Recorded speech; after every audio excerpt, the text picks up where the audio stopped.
Hey folks, greetings from Lake Johnson, City of Raleigh Park in Raleigh, North Carolina in the Piedmont. I'm in a kind of a draw as we move down slope towards the lake. And in this little draw, it's definitely the conditions are a lot more moist. We also have some indications that they're nutrient rich. It looks like there's a lot of spring wildflowers that grow here. And the species I want to introduce you to is Magnolia Tripetala. So this is umbrella magnolia, and if you look at this big spray of simple leaves coming out from the stem, they look whorled, but it turns out the internodes are really short, so they're actually alternate, but they look a little bit whorled. But you can imagine that they form a pretty nice umbrella. If you think this looks like kind of a tropical plant, remember that magnolia is a primitive plant and also a family that is has more species represented from the tropics.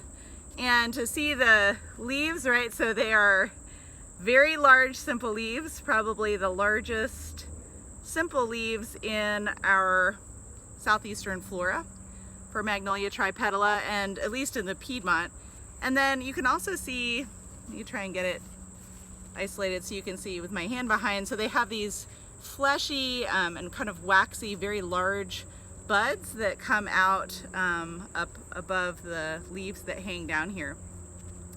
So it's in the Magnoliaceae, and Tripetala means three-petaled. Flowers have more petals than three, but that is the translation for the specific epithet.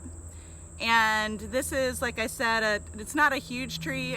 It can get to be, I don't know, maybe 30 or 40 feet tall, but tends to be an understory tree, and that good clue to give that away is the size of these leaves, right? Very effective in capturing sunlight in shady conditions.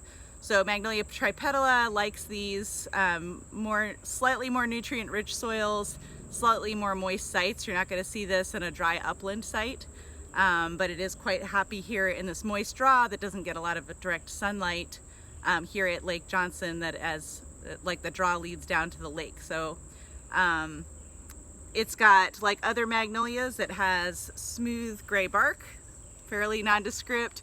One thing you can, you'll have to look at this kind of on your own when you see one, but you can always tell a Magnoliaceae family because it has a stipular scar that encircles the twig. So if you look at one of the twigs on the branches, you'll see the scar left from the stipule.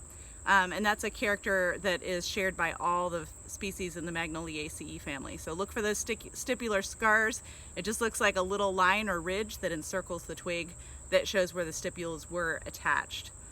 And leaf shape, I would say a very large, possibly obovate leaf, a little bit broader towards the tip and more tapered towards the base. And leaves have an entire margin, pretty glabrous or smooth. So that's Magnolia Tripetala, umbrella magnolia.